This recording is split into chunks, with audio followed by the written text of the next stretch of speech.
자, 오늘 말씀은 제목을 진정 주께 맡기라. 제목이 그렇습니다.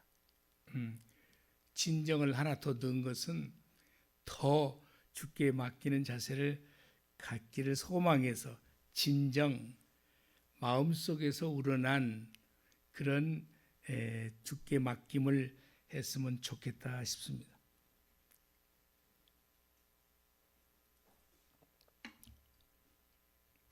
시대적으로 하나님은 선지자들을 들어 쓰십니다.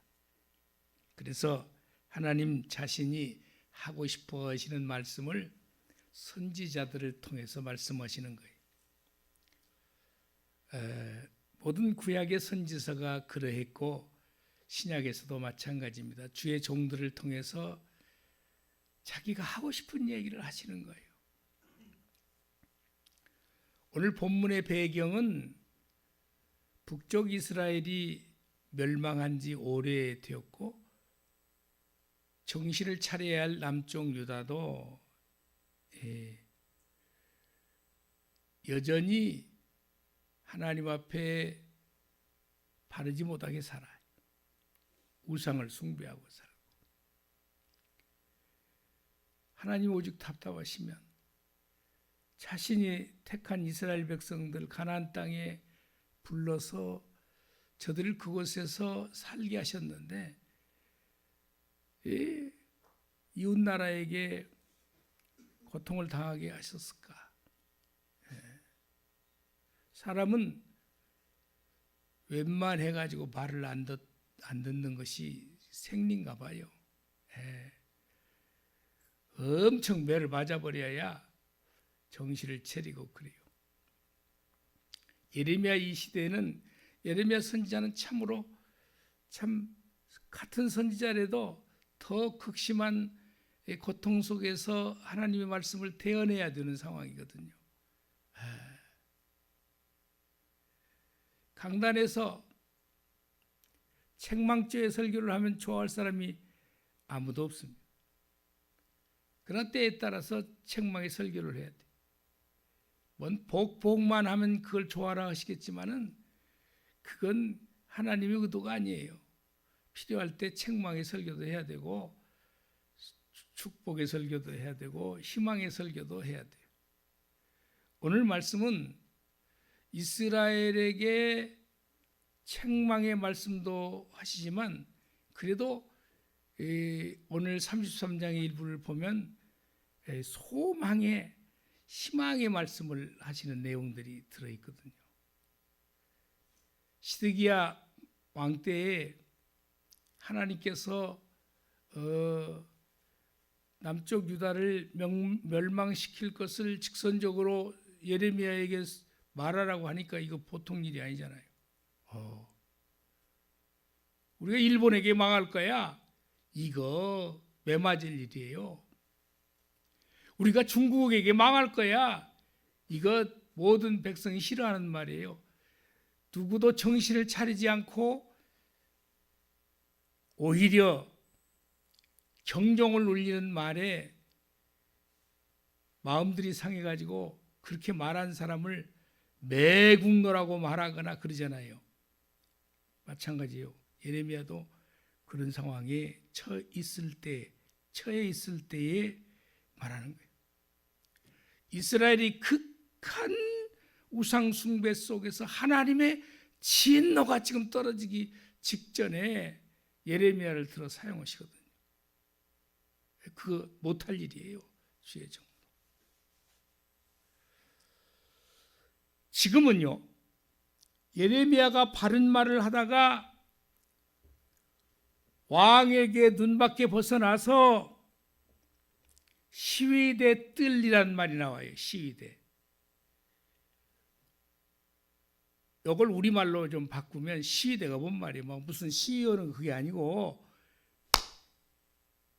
왕을 호위하는 사람들이 있는 집단이 거주하는 쪽에 뜰에서 마당에서 그런 뜻이에요. 오늘날로 말하면 경호처가 있는 경호대가 있는 곳의 마당에서 그런 뜻을 가지고 있어요. 거기에 갇혀 있어요. 물론 뭐 여기에는 무슨 착고를 찾다 뭐 그런 말은 없지만은 그 뜰 밖을 벗어나지 못하도록 자유가 묶여 있어요. 세상에 나가서 말을 해야 되는데 말할 수 있는 여건이 못 되는 거죠. 얼마나 답답하겠어요. 그런 상황이 있어요. 오늘 말씀으로 봐서 첫 번째 하나님이 그에게 임해서 하신 말씀이 앞에 있었어요. 이번에는 뭐라고요? 두 번째로 예레미야에게 여호와께서 임하셔서 말씀하셨다는 거예요. 오늘 두 번째로 임하신 말씀이 무엇인가 하니 그래도 소망을 주시는 말씀이에요. 첫 번째 우리가 눈여겨보아야 할 말씀은 이 말씀이에요. 일을 행하시고 성취하시는 여호와, 이런 말씀이세요. 모든 계획은 사람이 계획하는 것 같지만 하나님이 하신다. 일을 계획하시고, 계획이 뒤에 만들어져 있고, 뒤에 그것을 만들며 라는 말은 계획을 만들어 그 일을 행하시고, 그리고 일을 이루어내시는 분이 하나님이시라고 말씀하세요. 여러분, 가끔 말씀을 들으면 우리가 알아들어야 할 말이 있어요. 어떤 말을 해도 우리 마음 안에 하나님을 확실히 믿고 의지하지 않으면 우리 마음에서 진정으로 우러나는 기도할 수 없어요. 우리 마음으로 하나님을 전폭적으로 의지하고 하나님께 맡길 수가 없는 거예요. 여러분 한번 봐요. 우리가 믿음이 확실하게 있어서 그 확실한 믿음이 어디에 바탕을 두나요? 삼위 하나님이 나의 하나님이신데 그 하나님이 천지를 창조하셨다. 우주 만물을 다 창조하셨다. 우리가 살고 있는 환경 만물을 하나님이 만드셨다. 그리고 나도 하나님이 지으셨다. 물론 부모 밑에서 나왔지만 그 원리를 찾아가 보면 하나님께서 아담을 창조하셨다고 하면서 아담에게 생산할 수 있는 능력을 주셔서, 물론 남자에게 생산할 수 있는 능력 중에 하와에게 줬지만요, 그 둘이 합해지지 않으면 생산을 못하잖아요. 이 전제가 없는 믿음은 그 믿음 아니에요. 하나님이 나를 지으셨다. 그 믿음 없으면 우리의 믿음은 헛것이에요. 하나님이 내가 산 모든 환경을 만들어 주셨다. 그 믿음 없으면 헛것이에요. 저와 여러분 그렇게 믿고 사십니까? 내가 나된 것은 하나님의 은혜라고 고백하는 사도 바울의 고백만이 아니라 나의 고백이 그런 고백이 아니면 저와 여러분의 이 믿음은 확실한 믿음이 아니에요.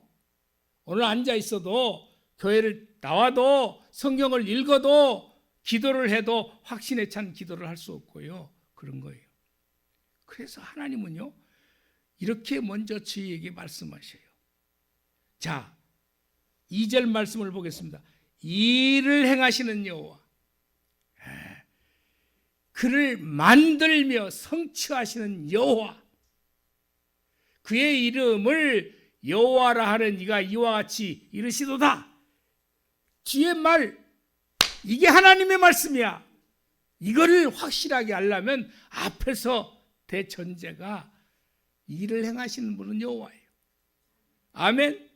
그것을 계획하고 만들어내시는 이가 여호와예요. 그 일을 되게 하시는 이도 여호와예요. 아멘. 그 믿음 없으면 여러분 그냥 형식적으로 교회 다니는 거예요. 왜요? 그 하나님이 내 하나님으로 모셔지면 말도 함부로 할 수 없고 행동도 함부로 할 수 없어요. 왜? 주님이 나를 바라보고 계신다고요. 아멘.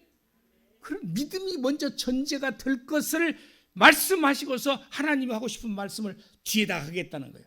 이와 같이 이르시도다. 설득력이 있어야 그 뒤에 행동이 수반되죠.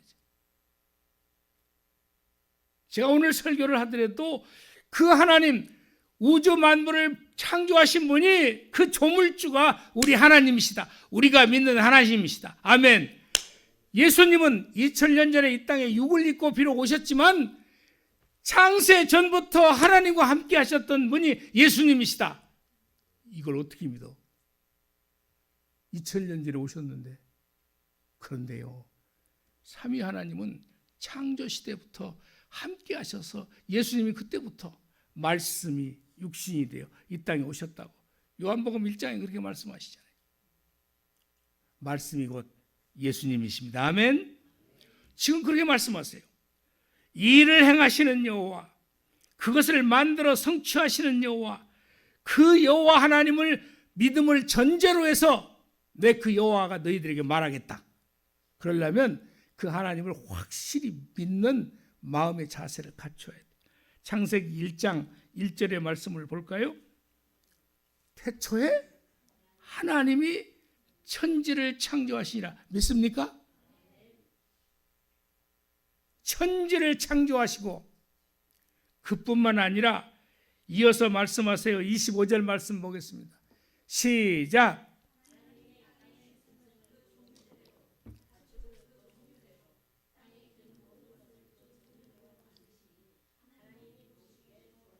지금 어쨌다는 말이에요. 다 하나님 만드셨다 얘기하려고 그러는 거예요.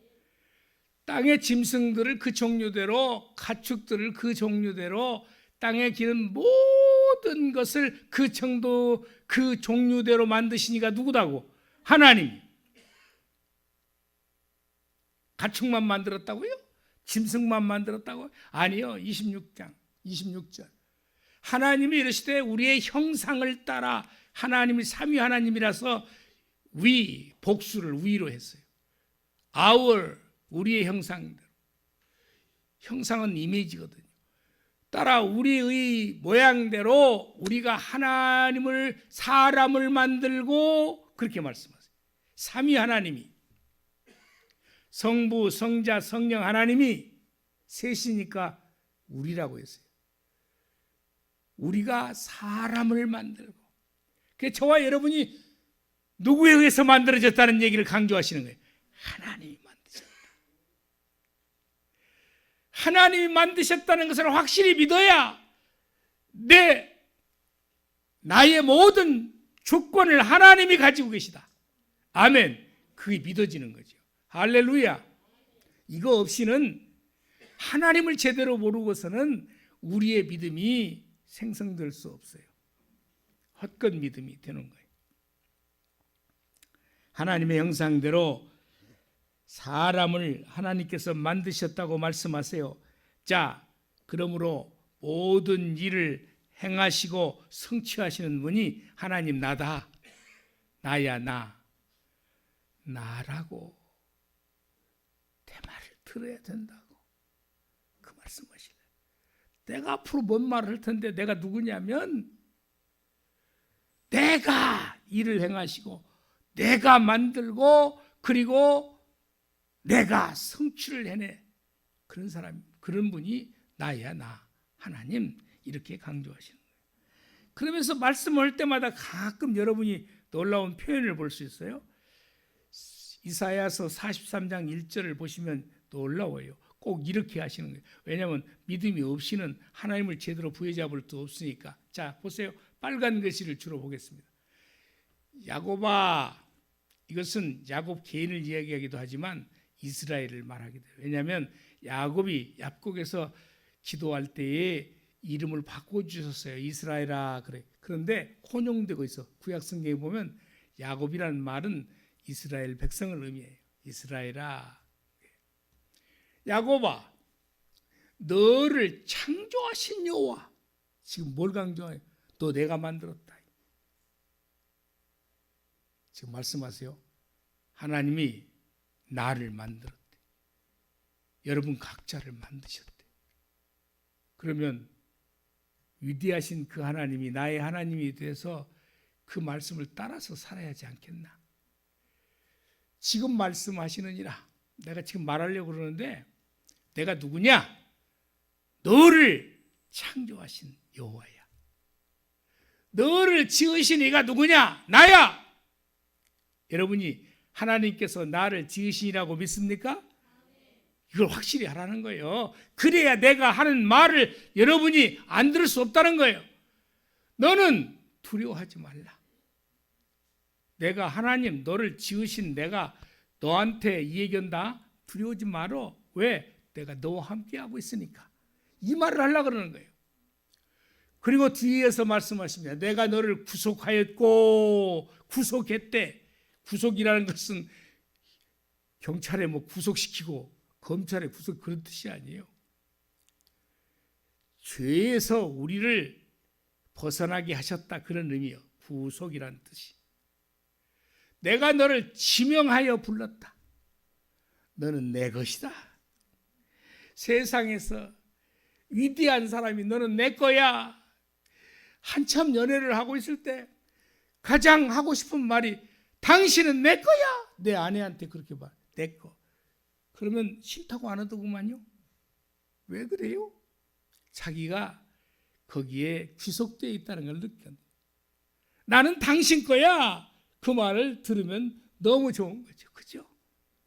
하나님이 우리를 향하여 너는 내 거야. 이 얼마나 소중한 말씀이에요.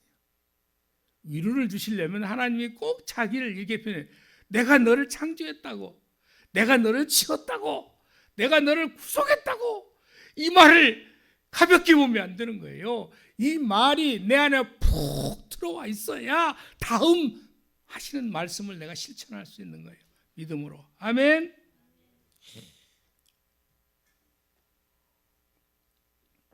하나님이 이 땅에 요한복음 3장 16절에서 세상을 이처럼 사랑하사 이 땅에 독생자 예수를 보내셔서 우리를 영생의 길로 인도하셨다고 그렇게 말씀하시는 거죠. 그러면서 하는 말씀이 예수님을 통해서 우리에게 들려주시는 말씀이에요. 우리에게 위로가 됩니다. 마태복음 11장 28절의 말씀을 화면을 통해서 볼까요? 수고하고 무거운 짐진 자들아, 세상 사는데 힘들지, 어렵지, 고통스럽지, 무겁고 그 짊어지기 힘든 일들을 짊어져 수고하고 무거운 짐진 자들아 다 내게로 오라. 내가 너희를 쉬게 하리라. 아멘. 쉬게 해주겠다는 거예요. 우리 눈에 가시적으로 안 보인다고 그 내게 필요한 말씀일까 그런 생각을 들지요. 그런데 보세요. 아무리 가난해도요. 어떤 때 은혜를 받고 성령이 충만해. 그러면은요. 가진 것이 없어도 그렇게 행복하고 내일 당장에 끼니가 걱정되어도 그 걱정은 어디로 사라지고 마음에 기쁨이 넘치고 어떤 때 전도하자고 나와서 모여서 길거리로 나가면 나올 때는 심란하고 지치고 한결같이 하는 말이 전도지 나눠주며 한 생명이라도 살리려고 전도하고 돌아서서 돌아올 때는 하나님께서 마음에 기쁨을 주어서 보람이 느껴지고 그런다고 그래요. 다 그 고백을 아는 사람이 없어요. 왜 그럴까요? 하나님의 일을 할 때 마음의 평안을 주시고 기쁨을 주시기 때문에 그렇습니다. 아멘. 오늘 진정 주께 맡기려면 일을 행하시고 성취하시는 주님, 그 하나님을 확실히 알아야, 그래야 내가 하나님이 들려주시는 말씀을 받을 수 있어요. 그러면서 받을 말씀을 우리에게 주시는 거예요. 두 번째, 너는 내게 부르짖으라. 요 말씀 하시려고 그러는 거예요. 너는 내게 부르짖어.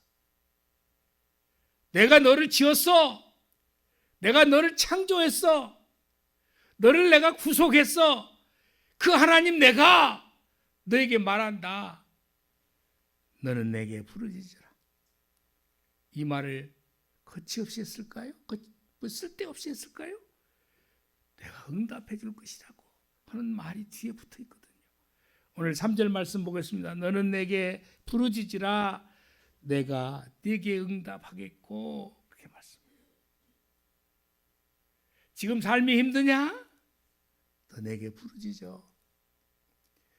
죄악으로 간영된 이스라엘 백성들이 지금 하나님 앞에 철퇴를 맞아야 되지만, 그러나 기회가 하나 있다. 내게 부르짖으라. 그 말은 다른 말로 표현하면 내게 돌아오라, 그런 뜻이에요. 왜? 부르짖는 것은 하나님께 돌아와야 하나님께 부르짖을 수 있거든요. 진정으로 하나님을 제대로 알아야, 돌아와서 하나님을 제대로 알아야 하나님 앞에 기도할 수 있거든요. 그 말은 복합적으로 이 말씀 안에 들어있어요. 내게 부르짖으라 말은 죄악 가운데 살지 말고 돌아오게 하라. 돌아와라. 돌아오라는 거예요. 주께 맡기는 간절한 기도. 맡기려면 하나님을 제대로 알아야 돼. 나를 지으시니요, 그분이 지금 하신 말씀이에요. 너는 내게 부르짖으라. 이 일을 행하고 성취하시는 분이 나야, 나 하나님이라고 계속 반복할 것입니다.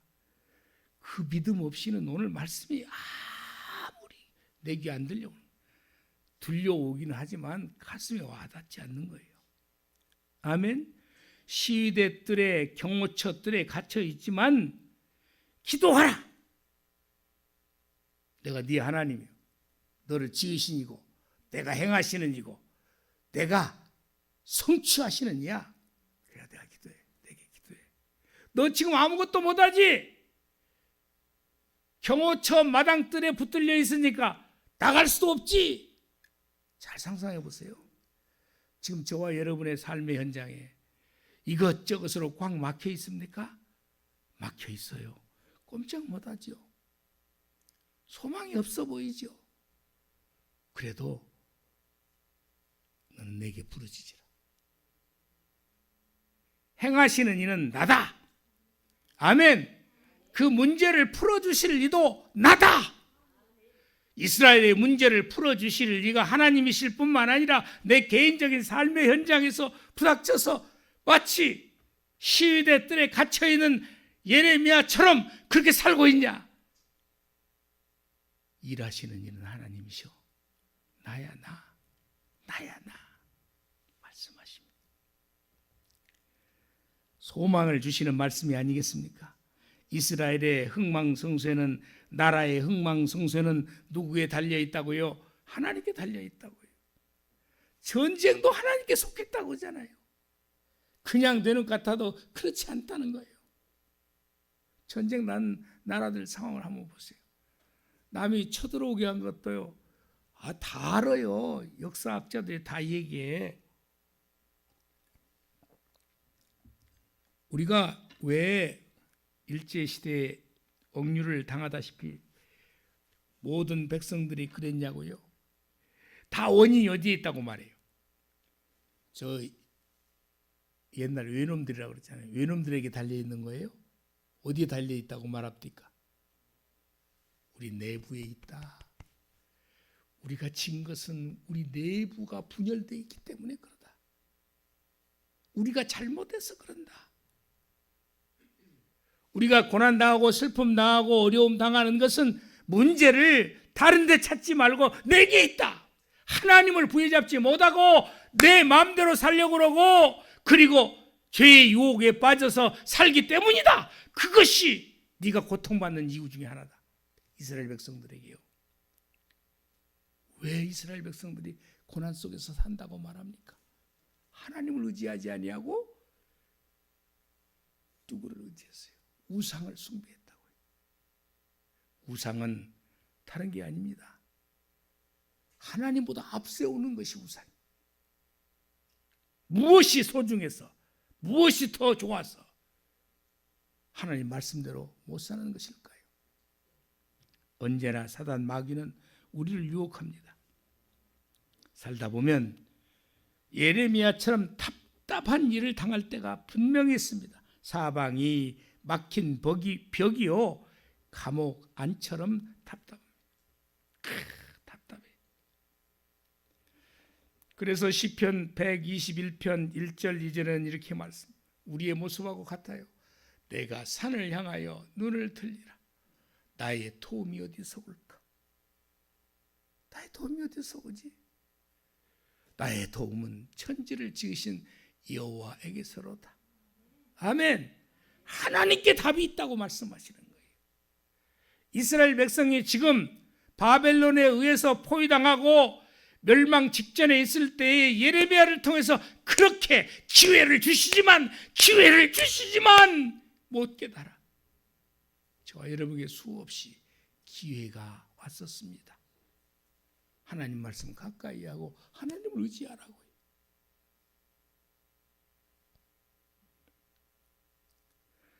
여러분, 두 인물을 오늘 소개하고자 해요. 간절히 하나님 앞에 기도했더니 하나님이 응답하신 두 이야기, 성경 역사의 인물 엘리야의 이야기입니다. 열왕기상 18장 42절입니다. 이스라엘이요 3년 반 동안, 물론 그것도 3년 반의 기근이 온 것도 엘리야를 통해서 하나님께서 허락하신 거거든요. 죄악 관영에서 살고 있어. 아합 왕이 죄 가운데 늘 살고 있어. 하나님 뜻대로 안 살고 바알 신을 섬기고 아세라 신을 들여와 가지고 그것도 선지자, 이름이 선지자. 이방 신의 선지자들이 세상을 다 활개치고 다녀. 진정한 주의 종은 온데 간데 없고.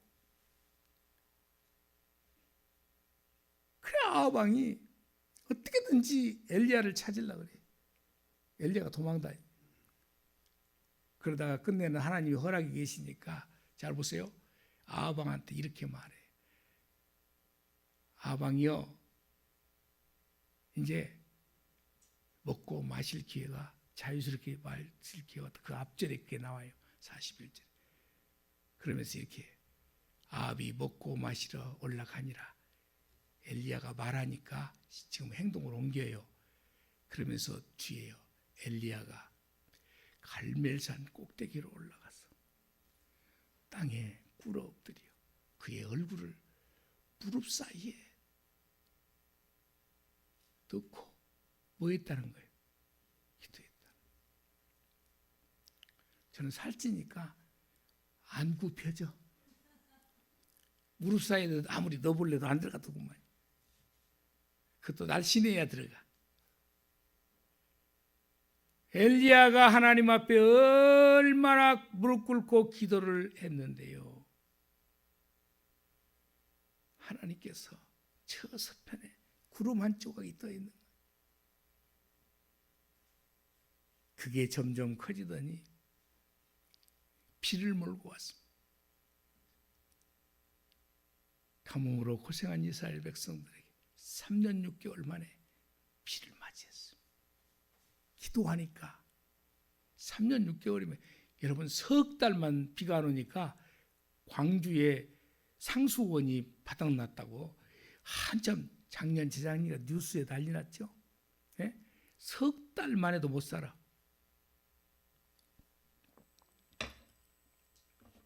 또 한 인물이 있습니다. 히스기야 왕입니다. 히스기야 왕이 이사야 선지자를 통해서 너는 죽고 살지 못하리라는 선언을 받아요. 죽을 거라고 이사야를 통해서 얘기해요. 아마 어쩌면 그냥 하나님이 죽이셨을 텐데 그렇게 하지 않고 이사야를 통해서 그렇게 말씀하시는 것은 살 길을 열어주려고 말씀하신 것으로 봐요. 38장 5절입니다. 너는 가서 히스기야에게 이르기를 네 조상 다윗의 하나님 여호와께서 이같이 말씀하시기를. 이사야 선지자를 통해서 왜 그 말씀을 하게 하셨을까요? 기회를 주시는 거예요. 항시요. 기회. 너 폭삭 망할 거야. 너 안 망할 길이 있다. 그 말을 하고. 경고가 쏟아지는 것은 그 경고를 통해서 깨닫게 하시려는 거예요. 왜요? 안 망하게 하려고, 안 아프게 하려고, 살아나게 하려고. 하나님의 뜻이 거기에 있어요. 내가 네 기도를 들었고 네 눈물을 보았노라. 지금 그 얘기를 듣고 막 기도를 했거든요. 그랬더니 하나님께서 그 기도를 들으시고 히스기야에게 이사야를 통해서 말씀하시죠. 내 수한에 내 생명이 그런 뜻이에요. 15년을 더하리라. 그게 15년 더 살게 해주시겠다는 거예요. 여러분 지금 내일 죽어야 되는데 15년이라는 것은 어마어마한 거예요.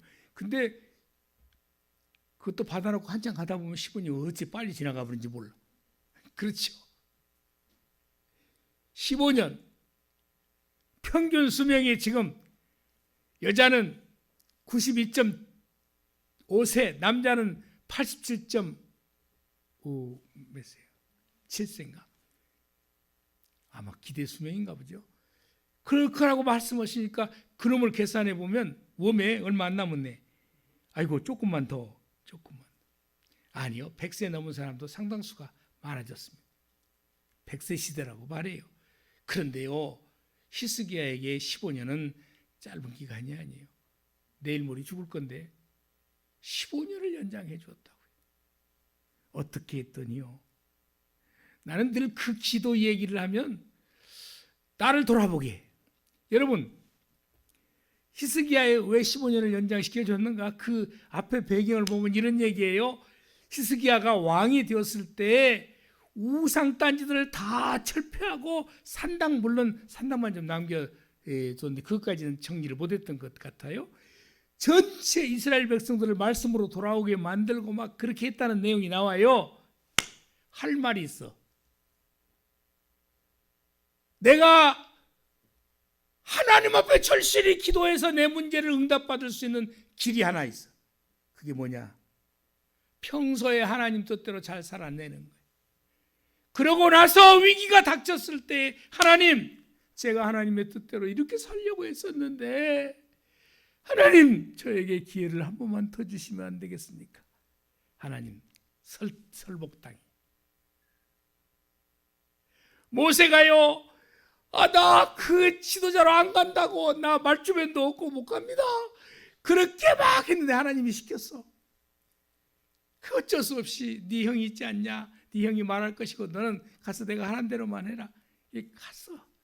위기에 닥쳐서 이스라엘 백성들이 불순종하고 다 죽게 생긴 상황이 왔을 때 하나님, 어쩌란 말입니까?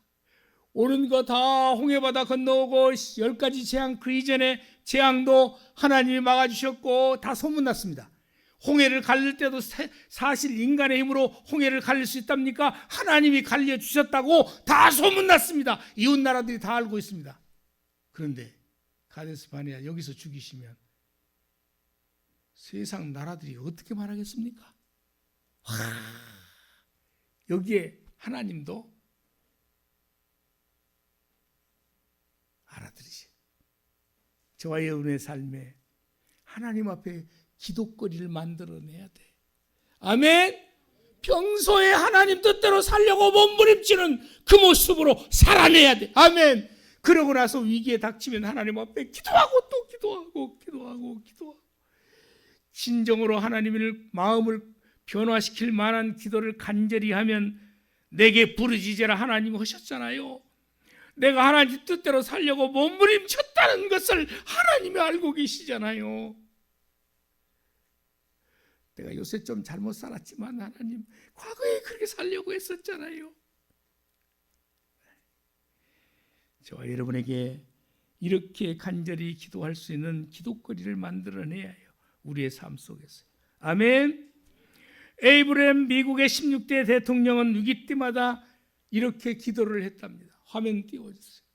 잘 안 보일까? 좀 더 굵게 했으면 좋았을 걸. 나는 기도 외에 최선의 방책을 모릅니다. 내가 가진 지혜와 주변 사람들의 재능도 어려움을 극복하기에는 부족합니다. 지혜 있는 사람이 부하들이 다 많이 있지만 그것 갖고 안 됩니다. 오직 전능하신 하나님만이 최선의 방책을 알고 있습니다. 하나님만이 알고 계셔. 그러므로 저는 그저 주님을 믿고 의지할 뿐입니다. 아멘. 이 기도를 하나님이 들으시고 그냥 안 들어주실 수가 없죠. 너무 멋진 기도잖아요. 나는 기도의 최선의 방책을 모릅니다. 몰라요. 내가 가진 지혜와 주변 사람들의 재능도 어려움을 극복하기에는 부족합니다. 이길 방법이 없습니다. 남북전쟁에서요. 오직 전능하신 하나님만이 최선의 방책을 알고 있어요. 그러므로 저는 그저 주님을 믿고 의지할 뿐입니다. 이런 멋진 기도를 하나님 앞에 드릴 수 있기를 바랍니다. 아멘. 미국의 백화점의 시조라고 할 수 있는 존 워너메이커는 나중에 최신부 장관을 해요. 얼마나 이 신앙 안에서 살았든지 대통령이 이를 최신부 장관에까지 기용을 해요. 이 사람이 아주 기도의 사람이었습니다. 기도에 대해서 이렇게 말해. 기도란 아무도 나를 도와주지 않을 때 하나님의 손을 붙들고 하나님과 한 팀이 되어서 내 인생의 문제를 함께 해결해 가는 것이다. 기도가 무엇이냐? 기도를 이렇게 정의할 수 있다. 얼마나 기도에 삶이었는지요. 대단. 제가 이분에 대해서 책을 우리 한국 작가가 번역해서 낸 책을 제가 두 번 사봤어요. 내용이 좀 비슷한데요.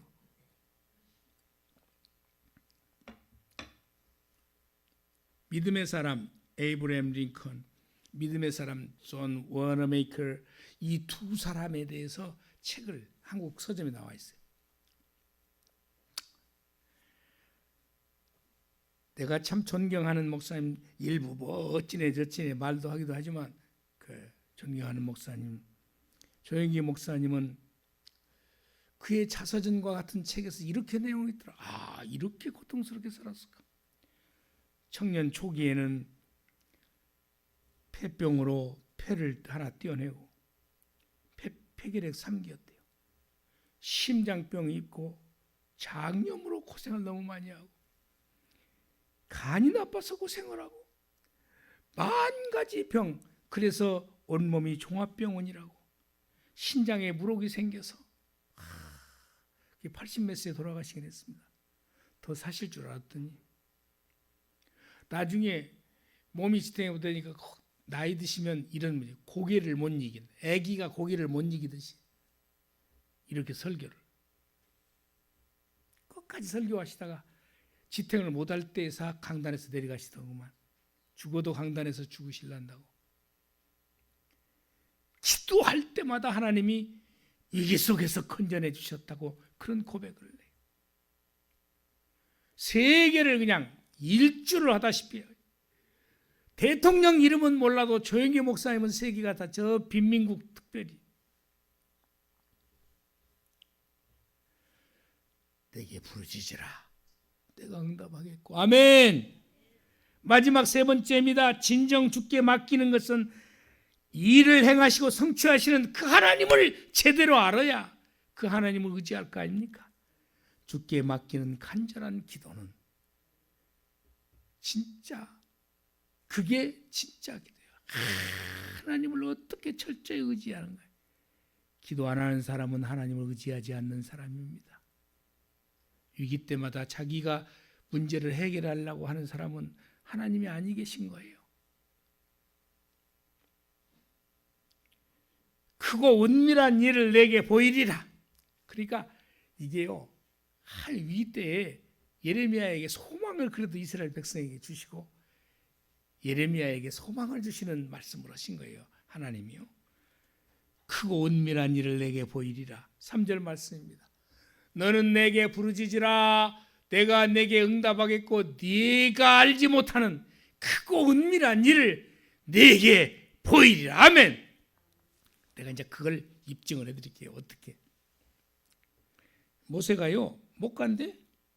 나 아무 능력도 없고 저 바로왕이 얼마나 센데요. 나 못 갑니다. 내가 그리고 그 왕실에서 있어봤잖아요. 내가 어떻게 하라고요 지금. 나 지팽이 짓고 양떼를 지금 먹이고 그러고 있는데 내가 무슨 힘이 있어요. 그리고 알다시피 하나님 나 말주변도 없잖아요. 나들 가서 어떻게 하라고. 이스라엘 백성도 어떻게 끄집어내와요. 말도 안 되는 얘기 하지 마세요. 나 보대요. 네 형이 있다. 너 못 믿냐? 너 있는 지팽이를 땅에 떨어뜨려 봐라. 그게 갑자기 뱀이 되었어. 그 뱀의 꼬리를 붙잡아라. 다시 집행이가 됐어. 너 손을 가슴팍에 넣어봐라. 와, 끄집어냈더니 문둥병 손이 되어버리고 말았어. 지금 뭘 지금 모세에게 보여주는 거예요? 내가 너 그냥 보내는 거 아니야. 내가 내게 할 수 있도록 능력을 줄 것이니까 가라. 그 말을 하려고 한 거 아니에요? 그래, 안 그래요? 하나님이 그냥 하시는 말씀 전혀 없습니다. 지금 오늘 우리에게 내게 부르짖으라 거저 하시는 말씀 아니요. 내가 네게 응답하려고 부르짖으라고 말하는 거예요. 아멘? 그 말씀이에요. 그런데 뭐라고까지 말씀하시냐? 이런 정도예요. 크고 은밀한 일을 내게 보이리라. 아멘. 세상에 사람의 힘으로 마술가들도 할 수 없는 기가 막힌 10가지 재앙을 정리하면서 작은 일들은 저 마술가들이 다 따라서 했습니다. 그러나 정작 마지막에는요, 모든 첫 것들을 다 죽이는, 장자를 다 죽이는 재앙을 펼쳐요. 그때서야 손을 들어요. 누가 하시는 일이에요? 하나님이. 그 대신 너희 이스라엘 백성들 앞에, 집 앞에 문설주와 어디요?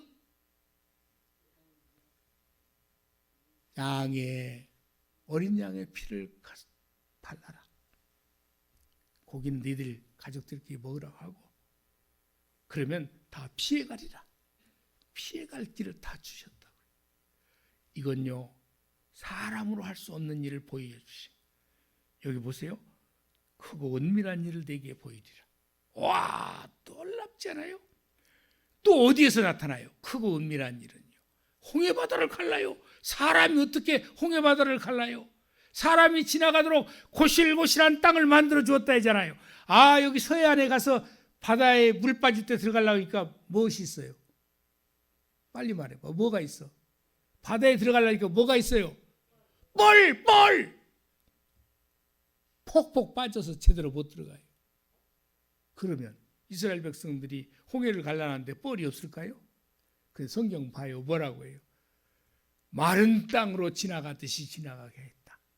아니, 물도 갈라는데 마른 땅을 못 만들어요? 하나님께서요? 크고 은밀한 일을 보여주신 거예요.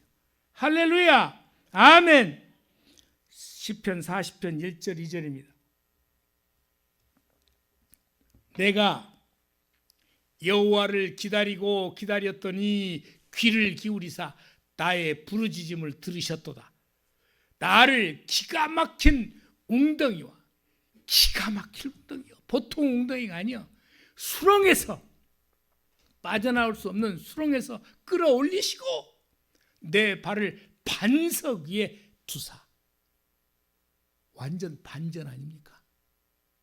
수렁에서, 웅덩이에서 내 발을 반석 위에 두어 얼마나 좋은 환경으로 바꿔놓으십니까? 그 크고 은밀한 일을 하나님이 하신다는 거예요. 할렐루야, 아멘.